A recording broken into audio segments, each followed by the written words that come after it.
So the question that you have to answer before you move on to the GMAT, before you move on to the applications, before you begin the very long and arduous journey to complete amazing MBA applications, is you gotta decide, is this the right time?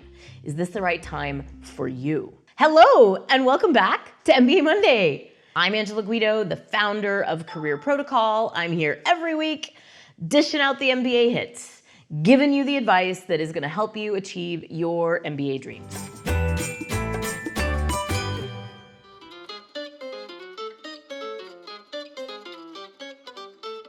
I have a lot of conversations with people who are applying to business school, and for the most part, when they're asking the question, should I apply this year? The question is coming from the perspective of, is this the year that schools are gonna let me in? So they're concerned about how competitive is it gonna be this year? Are MBA applications gonna be up because the economy's not doing so hot? Or are people holding on to their jobs, so maybe applications are gonna be down, so now's a good time for me to just like squeeze right in there?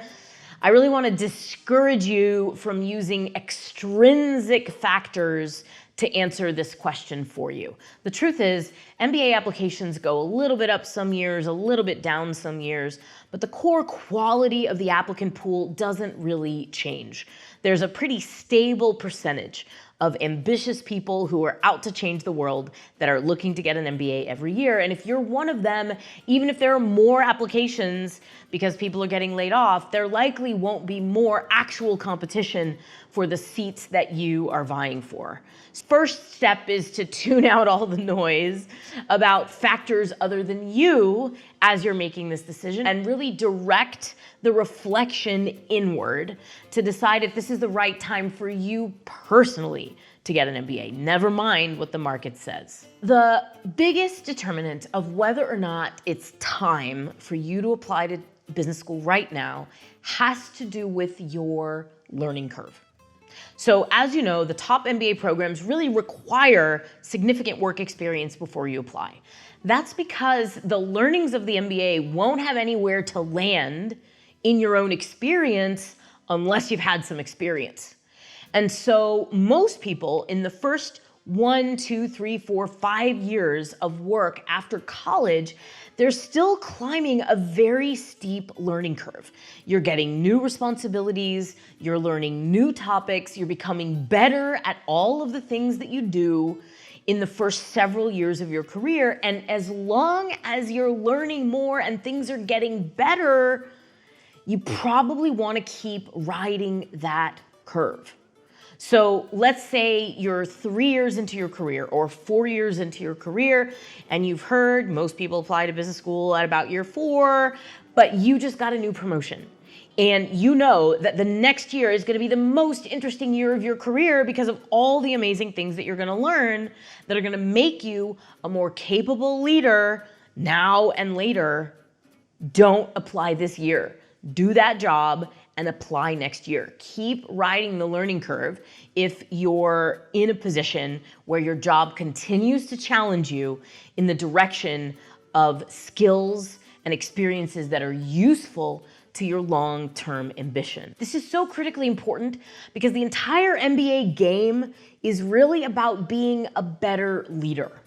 Being a better leader requires both hard and soft skills that cannot actually be taught in a classroom.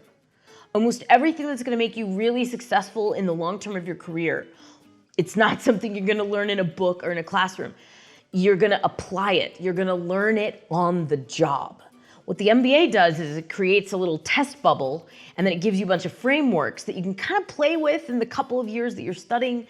You might even branch out into experiential opportunities that seem like work but aren't work because you're not getting paid a salary, and your future doesn't depend on whether you complete the project successfully or not. The real world is where the majority of skills that are gonna make you successful in the long term are cultivated, not in the MBA classroom. So if you're learning great skills and you are developing yourself, keep doing that. When your learning curve flattens out, that's the time to apply to business school. And a lot of people who are applying to business school are working in careers that are designed to crest the learning curve in 2, 3, or 4 years, because the expectation is that you will go to business school. But even if you're not in one of those industries, really be insightful about what the next year or 2 years looks like in terms of what you're going to learn, and do your best to apply the framework of specific and general human capital to your experiences. What do I mean by that? Specific human capital is knowledge that you will develop in a job that is no longer useful to you when you leave that job. It's things like, where's the copier? How does this firm format its PowerPoint? If you're in a niche industry, it's like, what are the specific dynamics of this industry or this client or these suppliers? It's all the knowledge that when you leave that company, you leave that knowledge behind. General human capital is knowledge that will go with you. It's how to influence. It's how to build a model, how to analyze something, how to think clearly, how to communicate with people that are different from you. It's generalist skills that will improve your earning capacity in your next job and in any job that you take, even after you leave this company. So if you've still got a runway to develop general human capital in your current job, it's probably not the best time to leave.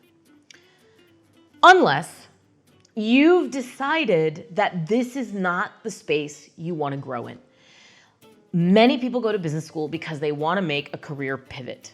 They've learned a lot in one space and they want to now move to a totally different industry. You're an accountant, you want to move into marketing.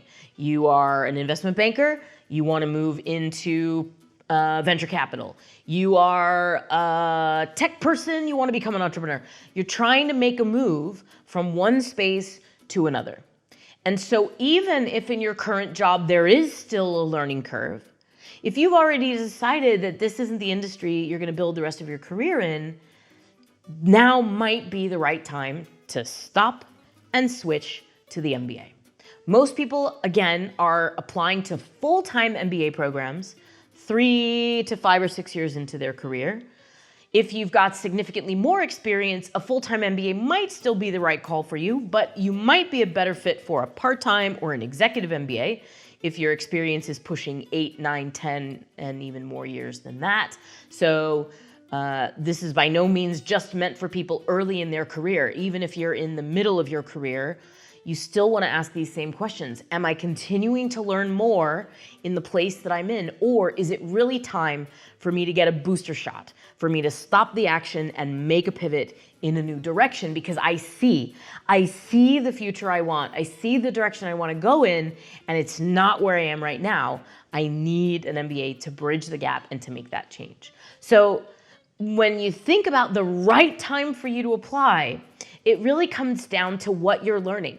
The MBA is a substitute, and not even a great substitute, for work that you would otherwise learn on the job. It's a way to accelerate your career in a given industry and to make a change into a different industry. So the right time to apply is when you've learned as much as you can learn from the situation that you're in, and or maybe there's more to learn, but you know you got to move in a different direction.